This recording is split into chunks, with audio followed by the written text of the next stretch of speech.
ಶ್ರೀಯುತ ಶಶಿಕುಮಾರ್ ಮತ್ತು ಲಕ್ಷ್ಮೀನಾರಾಯಣ ಎಂಬವರಿಗೆ ಸೇರಿರ್ತಕ್ಕಂಥ ಆಸ್ತಿನ ಶಿವನಹಳ್ಳಿ ಗ್ರಾಮದ ಯಲಂಕ ಶಿವನಹಳ್ಳಿ ಗ್ರಾಮದ ಅಲ್ಲಿ 1 ಎಕರೆ 22 ಕುಂಟೆ ಜಮೀನನ್ನು ಭೂಗಳ್ಳರು ಅತಿಕ್ರಮ ಪ್ರವೇಶ ಮಾಡಿ ಬೇರೆಯವರಿಗೆ ಪರಭಾರೆ ಮಾಡಿರ್ತಾರೆ. ಅಲ್ಲಿ ಅದನ್ನು ತೆರವುಗೊಳಿಸಬೇಕು ಅಂತ ಅಂದ್ಬಿಟ್ಟು ನಾವು ಈಗಾಗಲೇ ತಹಶೀಲ್ದಾರ್ ಹತ್ರ ಮನವಿ ಮಾಡಿದ್ದೀವಿ. ಮತ್ತು ನಮಗೆ ಇರ್ತಕ್ಕಂಥ ದಾಖಲಾತಿಗಳನ್ನು ಪ್ರತಿಯೊಂದು ಕಾಪಿಗಳನ್ನು ತಹಶೀಲ್ದಾರ್ಗೆ ವಿವರವಾಗಿ ತಿಳಿಸಿದ್ದೀವಿ. ಅದೇ ರೀತಿ ನಮ್ಮ ಮಿತ್ರರಾದ ಮಾಧ್ಯಮದವ್ರಿಗೂ ತಿಳಿಸಿದ್ದೀವಿ.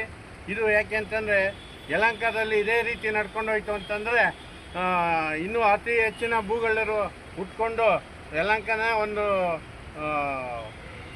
ಸ್ಮಶಾನ ಮಾಡೋದಕ್ಕೂ ರೆಡಿ ಇರ್ತಾರೆ.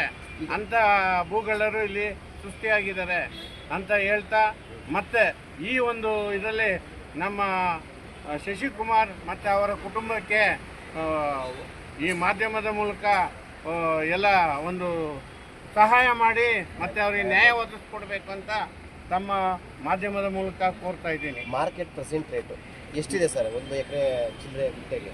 1 ಎಕರೆ ಸುಮಾರು ಒಂದು 12ರಿಂದ 15 ಕೋಟಿ ಹೋಗುವಂಥ ಭೂಮಿ.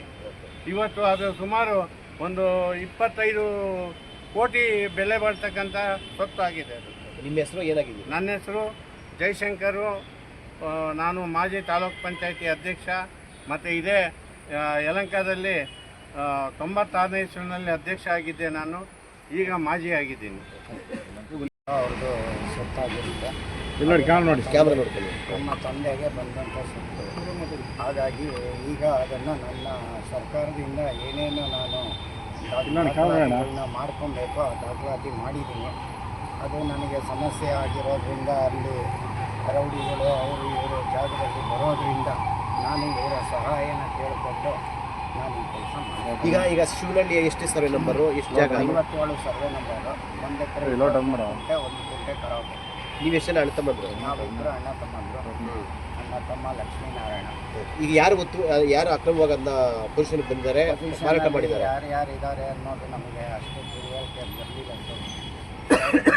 ಹಾಗಾಗಿ ಈಗ ವಿಚಾರಣೆ ಮಾಡೋದಕ್ಕೆ ಅಂತಲೇ ನಾನು ಸಹಾಯನ ನಾನು ತಗೊಂಡು ಬಂದೆ. ಈಗ ಮಾರಾಟ ಮಾಡಿದಾಗ ಖರೀದಿ ಮಾಡೋರು ಯಾರು ಇದ್ದಾರಲ್ಲ, ಈಗ ಕ್ರಯಪತ್ರದಲ್ಲೋ ಅದರಲ್ಲೆಲ್ಲ ಇದೆಯಲ್ಲ, ಏನು ಓದಿಲ್ಲ? ಯಾರು ಲಕ್ಷ್ಮೀನಾರಾಯಣ ಸಂಜೀವರಾಯಪ್ಪ ಅಂತ ಮಾಡಿದ್ರು, ಅದನ್ನು ನಾನು ಎ ಸಿ ಕೋರ್ಟಲ್ಲಿ ವಜಾಗೊಳಿಸಿದ್ದೀನಿ.